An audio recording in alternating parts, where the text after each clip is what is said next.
Os Quatro Guardiões, livro 1, o Oráculo, capítulo 1, Sonho. A moça se chamava Isila. Ela vivia com o seu avô em um sítio isolado, nos arredores de uma vila chamada Felicidade, situada em um vale entre montanhas cobertas de verde. O local era banhado por um rio sereno que serpenteava pela paisagem. A vida ali era simples, como a dos antigos tempos, com um ritmo naturalista que não se rendia às convenções da tecnologia moderna. As pessoas da vila preferiam o contato direto com a terra e com os outros, vivendo de forma cooperativa e sustentável. Não havia a agitação das grandes cidades, nem o peso da criminalidade. Cada um se conhecia e a amizade e o apoio mútuo reinavam. Isila, uma moça encantadora, meiga e educada, seus cabelos negros sempre presos em uma trança espessa que descia até o quadril, acompanhavam o brilho profundo de seus olhos. Ela era alta e possuía uma presença imponente, mas de uma graça natural. Sua pele clara e seus lábios vermelhos destacavam a sua beleza. Não conhecia seus pais e tinha apenas o avô como família. E desde sempre ele fora tudo para ela. A vida com o avô era repleta de regras, ordem e disciplina. Porém, também havia alegria. Ele se dedicava a fazer de sua neta a pessoa mais feliz do mundo. E ela correspondia com um amor imenso. O avô possuía uma vasta biblioteca em sua casa e Sila adorava ler. Para ela, a leitura era mais do que uma obrigação. Era uma viagem ao desconhecido, um portal para mundos fantásticos e personagens fascinantes. Outra de suas paixões era a cavalgada. Nos momentos livres, ela montava em Estrela, uma égua branca de comportamento dócil e bem tratada, e passeava pelas colinas e trilhas ao redor da casa. A educação de Isila fora primorosa, digna de uma dama do século XIX.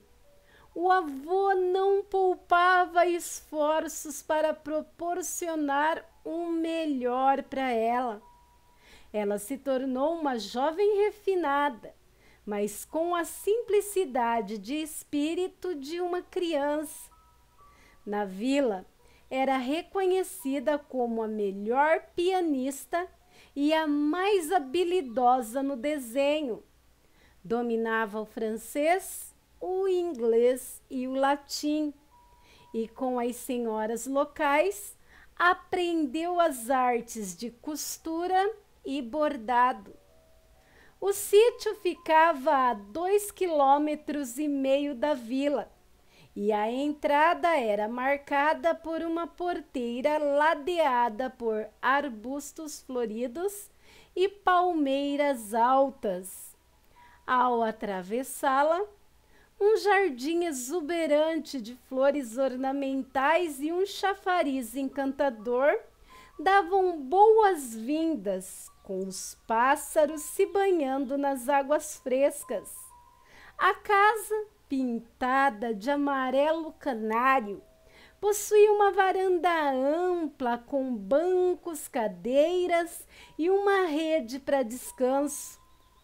Internamente havia 4 quartos, 2 suítes, um quarto para hóspedes e um escritório secreto, trancado literalmente a 7 chaves, onde o avô raramente passava.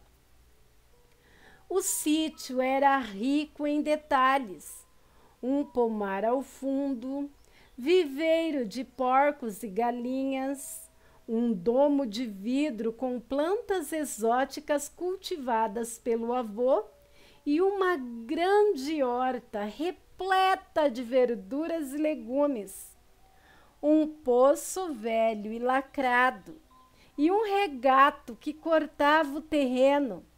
Passavam próximos à roda d'água e ao monjolo, peças antigas e encantadoras da infraestrutura do sítio.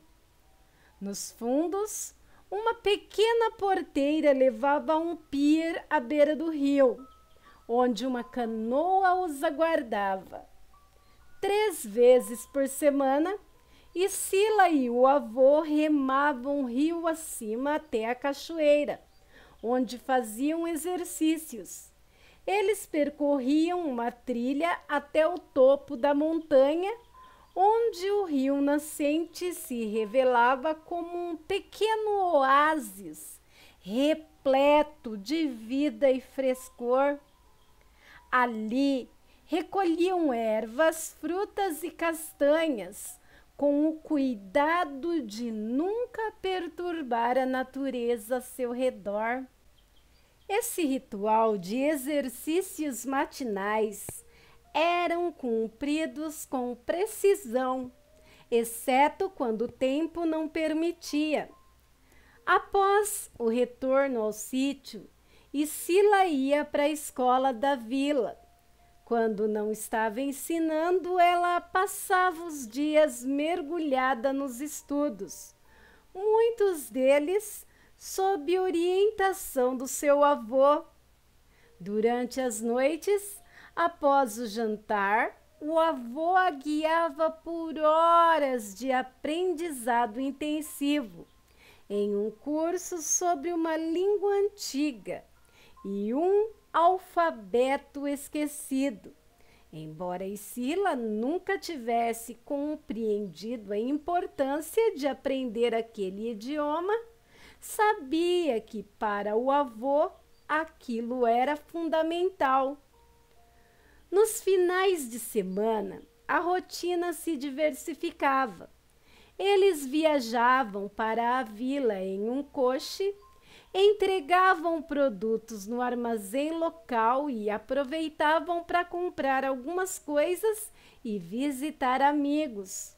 Quando o tempo permitia, o jantar era em uma das estalagens locais. A hospedaria Félix, que também funcionava como pub e restaurante. Depois retornavam para casa à noite, com Sila admirando os vagalumes e a beleza do céu estrelado.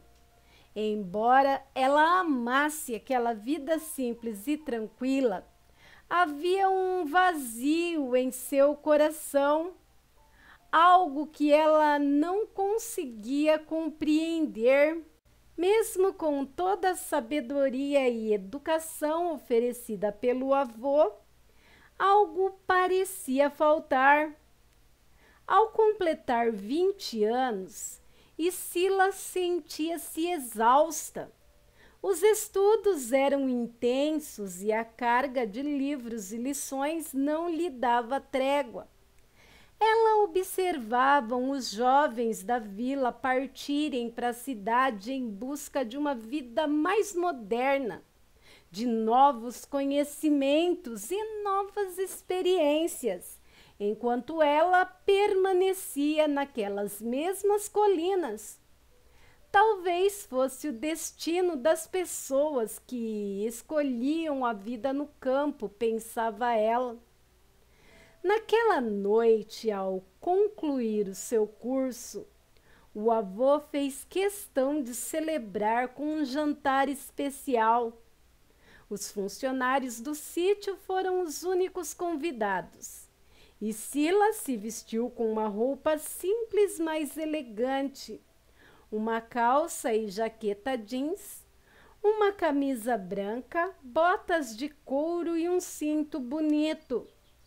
Embora o jantar estivesse repleto de seus pratos favoritos, a falta de outros convidados fez com que ela se sentisse um pouco solitária.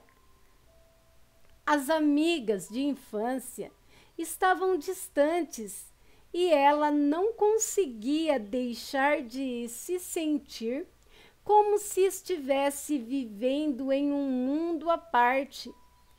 Após o jantar, o avô pediu-lhe que esperasse enquanto ele saía por um momento. O som de chaves e trancas ecoou pelo corredor e Silas se perguntou se ele estava indo até aquele quarto misterioso.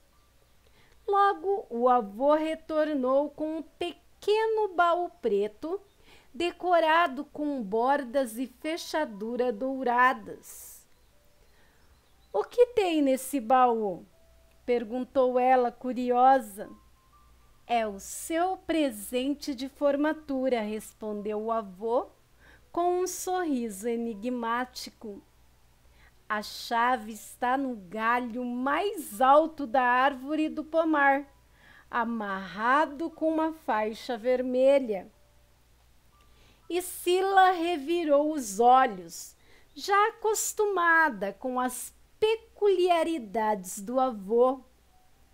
Outra caça ao tesouro, ela brincou, mas sabia que ele nunca desistia de um bom desafio.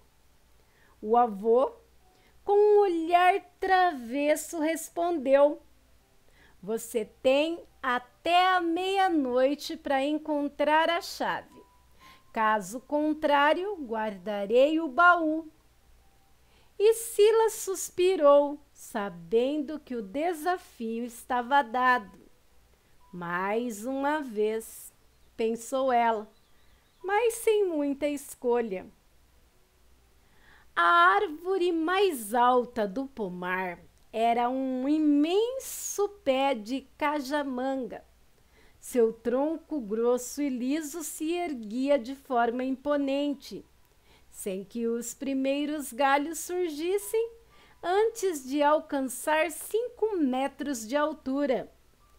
A copa da árvore, vasta e cheia de folhas densas, pareciam tocar o céu, alcançando facilmente mais de 15 metros. E Sila, com a determinação que sempre a acompanhava, desceu para o porão da casa em busca de uma corda que pudesse ajudá-la a escalar. O porão, abafado e carregado de poeira, era um lugar que ela evitava sempre que possível. Entre caixas, caixotes e baús, também ferramentas empilhadas desordenadamente, o ar denso parecia pesar sobre seus ombros. Ela não gostava daquele lugar sombrio, mas logo encontrou o que procurava. Uma corda grossa e resistente, com as pontas ligeiramente desgastadas pelo tempo. Após conferir que estava em boas condições, Sila a enrolou cuidadosamente ao redor da cintura, preparando-se para enfrentar o desafio que o avô lhe propusera. De volta ao pomar, a lua cheia iluminava a paisagem, criando sombras longas e distorcidas. A grande árvore se destacava na escuridão, com a sua silhueta imponente contra o céu noturno. A faixa vermelha, amarrada no galho mais alto, tremulava suavemente, balançando com a brisa, como uma pequena bandeira desafiadora. E Sila olhou para cima, avaliando o melhor ponto de partida. Mas antes que pudesse tomar qualquer decisão, um tropeço a fez perder o equilíbrio. Ela caiu de forma abrupta, sendo engolida por algo inesperado. O solo sob seus pés cedeu e, ao invés de encontrar apenas uma área de terra ou arbustos comum, seu corpo foi subitamente envolvido por uma massa espessa e estranha. O arbusto que a havia escolhido parecia pulsar com vida, se debatendo em resposta a seu peso. Seus galhos se contorciam, esticando-se como se possuíssem vontade própria, e algo ali dentro parecia se agitar. Foi então que ela ouviu um som profundo, grotesco, que ecoou daquilo que deveria ser apenas uma planta, mas que agora parecia mais uma criatura. O som foi como um gorgolejo distante, mas tão alto e escandaloso que fez o sangue de Sila gelar. Glu, glu, glu, glu, glu, glu, glu, glu. O som continuou crescendo ensurdecedor, e Sila, ainda com o coração acelerado, tentou entender o que estava acontecendo. Porém, à medida em que a névoa de poeira e folhas secas se dissipava, ela percebeu algo inusitado. Com um suspiro de alívio e uma risada nervosa, ela olhou para a figura que agora se destacava diante dela.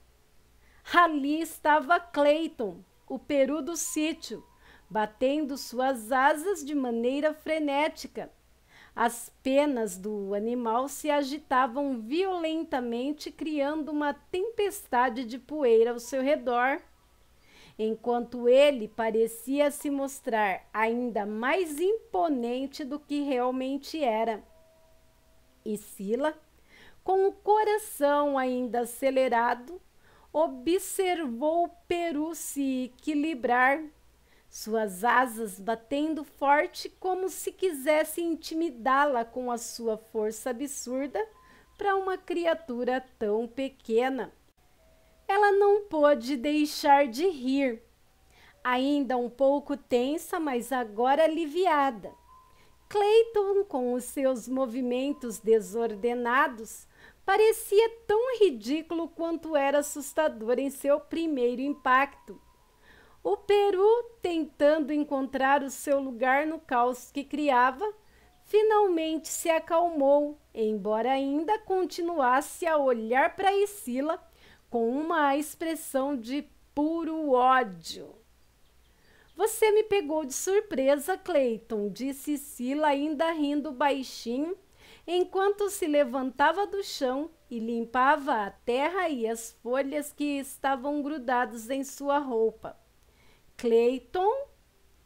Mas o peru realmente parecia furioso e pronto para atacar. Clayton mais uma vez batia suas asas com forças, criando uma nuvem de poeira e folhas secas. Rapidamente, Sila se lançou para o lado, esquivando-se da investida furiosa de Clayton. O peru girou no ar, espalhando uma nuvem de folhas e poeiras com o bater frenético de suas asas, e atacou novamente. A garota ágil levantou-se e se esquivou por pouco do bico afiado do animal. Com um movimento rápido, ela se impulsionou, saltando sobre a ave enraivecida, e correu em disparada, afastando-se do seu agressor. Cleiton, seu imbecil! Exclamou Escila, respirando com dificuldade. Não foi de propósito. Escila finalmente alcançou seu destino, mas a vitória veio acompanhada de um preço.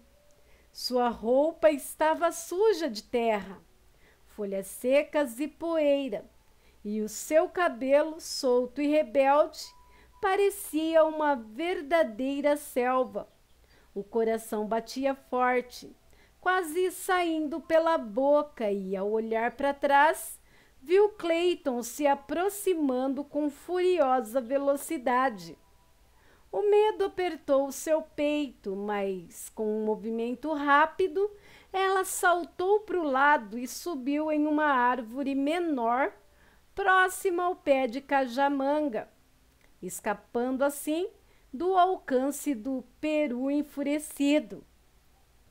Da varanda, seu avô não conseguiu conter as gargalhadas. A cena era hilária, apesar de tudo. Ele observava com um sorriso irônico no rosto, consciente de que mais uma prova teria sido colocada à frente da neta. E ainda que fosse um excelente exercício para ela, a comédia de tudo aquilo era irresistível. Ele até se viu desejando ter uma daquelas filmadoras modernas para registrar o espetáculo. O luar brilhando no céu iluminava a cena de maneira perfeita, tornando a luta entre Escila e Cleiton quase surreal. Escila, ainda em cima do limoeiro, esperava pacientemente que o peru desistisse e fosse embora. Ela não queria machucar o animal. Cleiton era um dos animais de estimação do seu avô, e embora fosse irritante, era parte da casa. Faltam 15 minutos para meia-noite, Sila, gritou seu avô da varanda, a voz carregada de ironia. Se decidiu que vai continuar a brincar, avisa já, e eu levarei o seu presente embora. Por que o senhor não vem levar esse monstro de volta para o galinheiro? Respondeu Escila, tentando controlar o tom irritado. Eu? Perdão, mas não vou até aí. Está escuro e tenho medo de tropeçar e torcer o tornozelo, respondeu o avô num tom quase sarcástico. E agora faltam apenas 14 minutos. Ela sabia que o seu avô não iria ajudá-la. Era mais um daqueles testes e algo parecia estranho. Cleiton, como sempre, não estava recolhido no galinheiro. E Sila olhou ao redor tentando encontrar uma solução. O barulho incessante dos gorgolejos de Cleiton a impedia de se concentrar. Mas então uma ideia surgiu. Com rapidez, ela pegou a corda que estava enrolada em sua cintura e fez um laço. Preparada para armá-lo, não seria um peru psicopata que a impediria de conquistar o seu presente. Cleiton, em sua perseguição, ainda girava em torno da árvore, seus olhos fixos em Escila. Mesmo no escuro, ela podia sentir a intensidade da loucura nos olhos do animal. Ele não ia desistir tão fácil.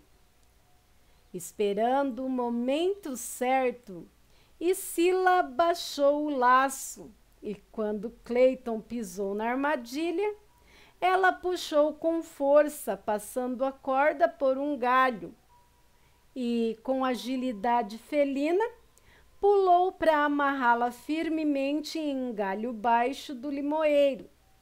Clayton ficou suspenso no ar de cabeça para baixo, lutando furiosamente para se soltar. Sem perder tempo, Sila correu até o pé de cajamanga. A falta da corda dificultava a escalada, mas com esforço ela começou a subir. Seus braços queimavam, o suor escorria e suas roupas estavam tão imundas que ela mal podia reconhecer a sua própria aparência. Mas ela não pararia, não agora. Só para fins de conhecimentos futuros, são 11h54, alertou o avô, a voz ecoando como uma sentença. Ela agarrou o primeiro galho com força, usando as pernas para dar impulso, e com um esforço final, conseguiu segurar-se com as duas mãos. Então, com destreza, prendeu as pernas e girou o corpo até finalmente se pôr de pé, um galho acima. Começou a subir com facilidade, galho por galho, até alcançar o topo da árvore. Lá estava a faixa vermelha com a chave prateada cintilando ao luar. Consegui! Disse Sila, com a voz fraquejante. O esforço havia tirado seu fôlego e, quando a chave tocou suas mãos, ela sentiu um pequeno choque, seguido de uma onda estranha que percorreu seu corpo, como se cada célula estivesse pulsando. Ela franziu a testa, sentindo um arrepio, mas logo se recuperou. Deveria ser o cansaço, pensou. Com pressa, guardou a chave no bolso e começou a descer rapidamente. O tempo estava se esgotando. Quando chegou ao último galho, teve uma ideia para acelerar a sua descida. Pendurou-se no galho e, com um movimento rápido, soltou o corpo. O galho envergou e ela desceu rapidamente, até estar a 1,5 metros do chão. Com um salto final, caiu suavemente sobre a terra fofa e coberta de folhas do pomar. Correu para casa, tomando o caminho iluminado, para evitar outros perigos. Faltavam apenas 10 metros para chegar quando ela parou em um impulso de bondade. Não poderia deixar Clayton ali pendurado em sua armadilha se debatendo. Seria uma grande maldade. Ela deu meia volta e correu até o limoeiro, onde Clayton ainda lutava para se libertar. Desfez o nó com rapidez e o desceu suavemente. Ele estava livre, mas um pouco tonto. Está livre, seu esquisito, disse Sila com um sorriso, mas também com certa compaixão. Aprenda a lição. Durma no galinheiro, que é o seu lugar. Voltando rapidamente para casa, ela entrou e trancou a porta atrás de si. O avô a esperava, encostado ao velho relógio de pêndulo, com um meio sorriso no rosto e os olhos azuis faiscando de diversão. Já faz 5 minutos que o cuco cantou, disse ele com um tom de leve reprovação. Então quer dizer que eu perdi? Perguntou Isila com a respiração ofegante. Você está bem? Parece meio pálida. Eu estou bem. Bom, por que atrasou? Não passei a vida toda lhe ensinando a importância da pontualidade? Sim, senhor, a culpa do atraso é toda minha. O senhor determinou o prazo e eu falhei. Desculpe, senhor. Ela sabia reconhecer seus erros sem hesitar. Por que demorou tanto? O Cleiton me atacou, o senhor viu? Então a culpa é de um peru. Não, senhor. Ainda não justificou o atraso. Eu consegui pegar a chave. Estava quase chegando quando resolvi voltar e tirar o Cleiton de uma armadilha que eu fiz. E você considera que isso foi uma boa ou uma ação? Apesar de eu também não gostar do Cleiton, não podia deixá-lo lá pendurado sofrendo, senhor. E sim, foi uma boa ação, afirmou ela com veemência. Você sabia que essa boa ação custou o seu presente? Você levou 2 anos para aprender toda aquela complicada linguagem dos antigos. Sim, senhor, mas como o senhor me ensinou, não se pode abrir mão de vidas inocentes para ganho próprio, mesmo que seja a vida de um infame peru. Muito bem, senhorita. Está dispensada. Boa noite, senhor, disse ela desapontada, mas com a sensação de que fizera a coisa certa. Ela seguiu para o quarto com um espírito pesado. Colocou a chave de prata no criado mudo e foi para o banheiro. Trancou a porta, ligou as torneiras da banheira e, enquanto a água preenchia a banheira, olhou para si mesma no espelho. Estava suja, coberta de terra e poeira. Uma imagem distante daquela garota que um dia foi fofa. Ela sorriu ao jogar a jaqueta e a camisa encardida no cesto de roupas sujas. Parecia uma selvagem, com a juba de cabelo cheia de poeira, penas e folhas. Tirou o cinto country e a calça jeans manchada de terra nos joelhos. Por fim, as roupas íntimas. Foi então que ela reparou no próprio corpo no espelho. Os exercícios finalmente deram resultado. Não era mais a garotinha de antes. Agora a cintura estava firme e a barriga definida. Ela se sentia realizada. Era uma meta que vinha perseguindo há anos. Sempre quis ser graciosa como a mulher que vagava em suas memórias de infância. Uma mulher que se parecia tanto com ela, talvez fosse sua mãe. Após lavar o cabelo e retirar toda a sujeira, colocou os sais de banho na água quente da banheira e entrou.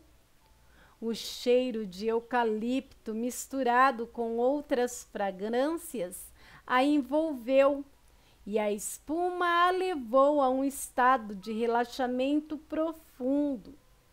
Isila adormeceu na banheira e teve o seu primeiro e fabuloso sonho.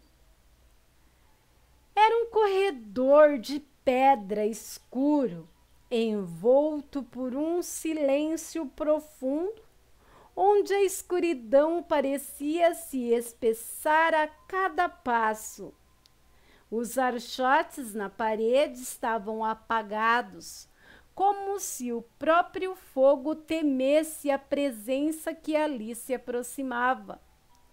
A luz da lua, fria e distante, penetrava pelas janelas altas, criando faixas prateadas que cortavam o ambiente sombrio, refletindo nos detalhes da pedra do chão e nas paredes de granito gasto. E Sila, com os seus sentidos aguçados, observava através dos olhos de outra entidade, como se fosse uma sombra do próprio corpo. Ela seguia inconsciente no mundo à sua volta, mas ainda assim movendo-se com um propósito implacável. A figura a qual se apegava continuava a andar pelo corredor sombrio, vestida com um manto pesado e escuro que arrastava pelo chão de pedra com um sussurro abafado. A criatura parecia flutuar, seus passos quase inexistentes, como se fosse parte do próprio ambiente. Seu rosto estava oculto por um capacete que refletia a luz da lua, de forma grotesca. Uma máscara metálica que não deixava transparecer um único traço humano. O ser avançava sem hesitar, seu caminho decidido, até que ao virar uma esquina, viu uma linha dourada brilhando por debaixo de uma porta no final do corredor. Algo ali a atraía, algo profundo, instintivo. Seguiu até a pesada porta de madeira. Suas mãos esqueléticas, com dedos longos e finos de um tom azul gélido, saíram de dentro do manto com uma precisão quase mecânica. Elas giraram a maçaneta antiga e pesada, o som do metal rangendo, ecoando pela quietude do corredor. Com um empurrão sutil, a porta se abriu com um estalo, revelando uma câmara sombria à frente. Dentro da sala, a luz era fraca, vinda de uma lareira acesa contra a parede ao fundo, cujo brilho era fraco e dançante, jogando sombras que se estendiam de forma sinistra. Algumas tochas, pouco mais que brasas, tremeluziam nas paredes, lutando contra a escuridão. Ao centro da câmara, um homem estava preso, suas mãos amarradas por grossas correntes que se estendiam até os pulsos, enquanto seus tornozelos estavam ligados a pesadas bolas de ferro. Ele estava sujo, com o rosto marcado por hematomas e um filete de sangue escorrendo da testa, manchando a barba branca que se espalhava por seu rosto envelhecido. O sangue também escorria de sua boca, misturado com a saliva, enquanto seu peito estava coberto por marcas escuras, evidência de costelas quebradas e ferimentos profundos. "Tire-me daqui", o prisioneiro arfou, a voz rouca e entrecortada pela dor.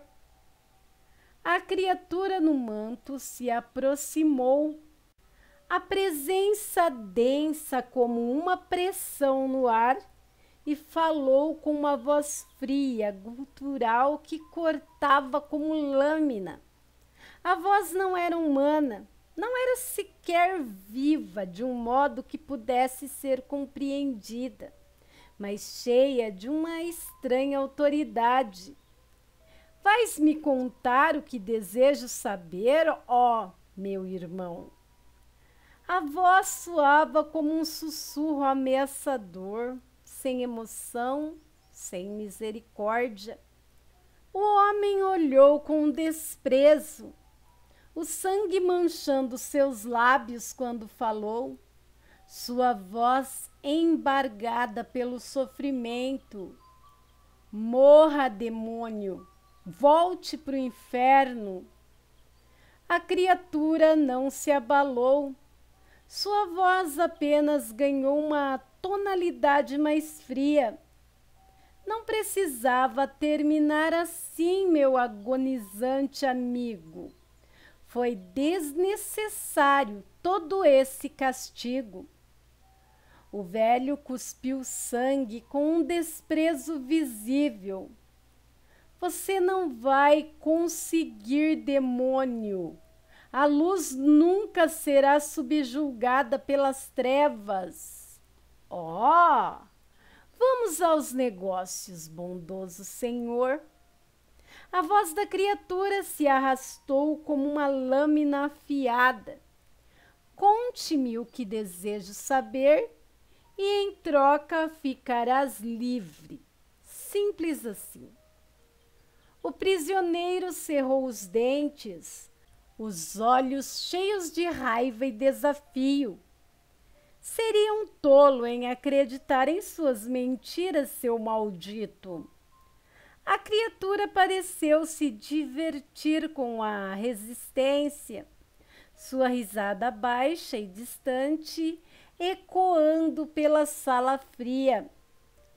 Minha última oferta. Conte-me tudo o que sabe sobre aquele santuário e, em troca, realizarei quaisquer desejos seus. O velho olhou com olhos cansados, mas cheios de coragem, sua voz se tornando mais firme, como uma última ameaça. Escute bem, maldito demônio, que cada sombra de corrupção que você espalhou seja extirpada da face da terra, que você e todos esses servos imundos apodreçam na escuridão eterna, banidos para o abismo fétido de onde jamais deveriam ter saído, que sejam tragados pelo próprio mal que semearam e que sejam obliterados pelo peso de suas próprias trevas, que nunca mais ousem desafiar a pureza da luz, pois nenhuma fagulha de suas almas condenadas merecerá um instante de misericórdia. A criatura não se moveu, mas a sua presença tornou-se ainda mais opressiva. O silêncio na sala era profundo, até que um movimento rápido cortou o ar e as correntes que prendiam o velho se romperam, como se fossem feitas de papel.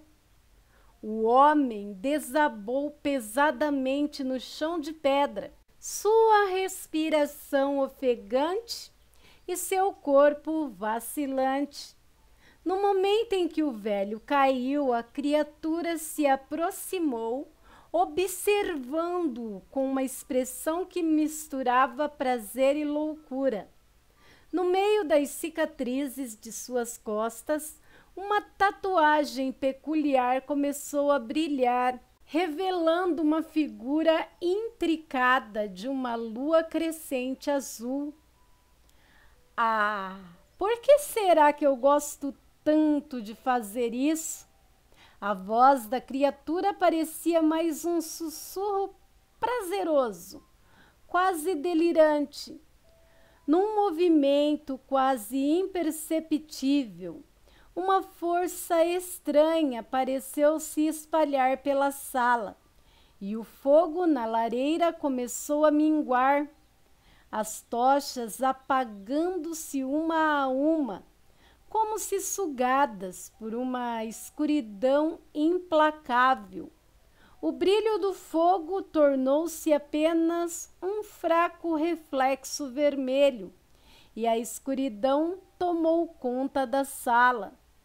De repente, um farfalhar do manto foi seguido por um grito agudo e penetrante que cortou o silêncio da noite, misturado com uma gargalhada demoníaca que ecoou pelas paredes da câmara, deixando no ar um gosto amargo de desesperança. E Sila gritou, despertou num sobressalto, o coração disparado. A água da banheira estava quase fria. Seu corpo tremia, pesado e exausto. Com um esforço, ela olhou ao redor desorientada e tentou se erguer. Mas o movimento fez com que percebesse as lágrimas silenciosas que corriam pelo seu rosto. E ela respirou fundo, tentando controlar o pânico. Querida, o que aconteceu? A voz do avô soou do outro lado da porta, preocupada. Não foi nada, vovô. Está tudo bem, respondeu, forçando-se a falar com calma. Tem certeza? Ouvi um grito. Sim, senhor. Foi apenas um escorregão na banheira, disse, tentando soar tranquila. Pode ficar tranquilo, vovô. Houve um breve silêncio e então a voz dele voltou, agora mais suave. Entendo. Qualquer coisa é só me chamar, certo? Tudo bem, ela respondeu, fechando os olhos, buscando se acalmar. Se por acaso mudar de ideia e quiser conversar, estarei aqui. Senhor? Boa noite, querida. E não se esqueça de fechar a janela. Essas correntes de ar frio podem lhe causar uma séria pneumonia. Boa noite, vovô, disse ela com um sorriso forçado, ainda trêmula pelo pesadelo que a assustara tão profundamente. Lentamente, saiu da banheira e se enxugou, vestindo um robe azul. Secou os cabelos e foi até o quarto, onde abriu o guarda-roupas e escolheu uma leve camisola de seda prateada. Com os dedos ainda trêmulos, vestiu-se e pegou um cobertor grosso antes de caminhar até a cama.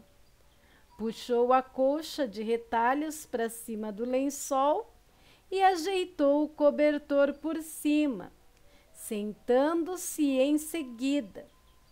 Colocou seu colar sobre o criado-mudo ao lado de uma pequena chave prateada que repousava ali. Ao deitar-se, enfiou-se debaixo das cobertas, tentando afastar o frio e os requícios do medo que o sonho deixara. Quando se ajeitou, algo rígido sob o travesseiro chamou sua atenção. Curiosa, virou-se de bruços, tirou o travesseiro e, para sua surpresa, ali estava o pequeno baú negro.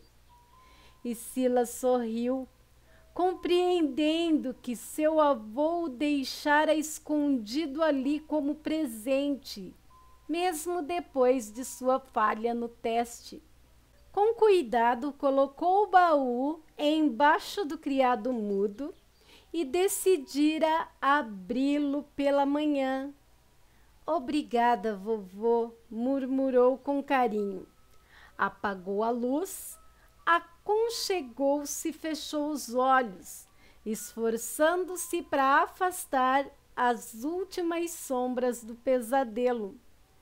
Porém, 10 minutos depois, seus pensamentos já estavam de volta ao misterioso baú. Sem conseguir resistir à curiosidade, levantou-se, acendeu o abajur e pegou o baú. Bebeu um pouco de água que estava na jarra ao lado, afastou a franja do rosto e sentou-se de novo na cama.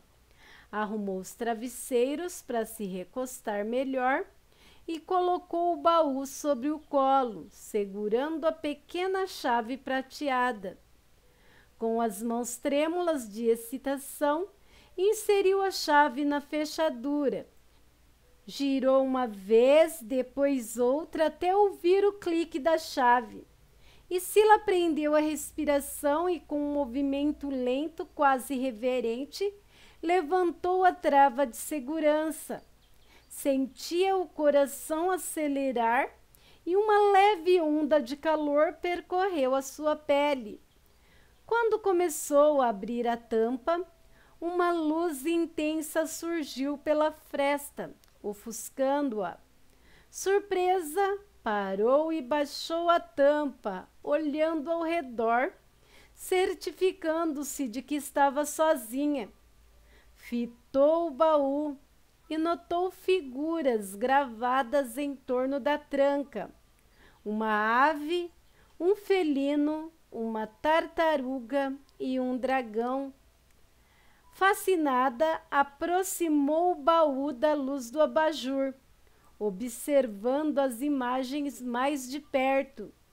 Em volta daquelas criaturas havia uma inscrição tão pequena que precisou aproximar ainda mais o rosto para lê-la. Lux Sancta, murmurou com um arrepio. Com um último olhar ao redor, retomou o ato de abrir o baú. Primeiro vagarosamente, querendo saborear cada instante daquele brilho misterioso. Mas a ansiedade tomou conta e, de repente, ela o abriu de uma vez. Uma luz dourada encheu o quarto, iluminando-o em um esplendor mágico.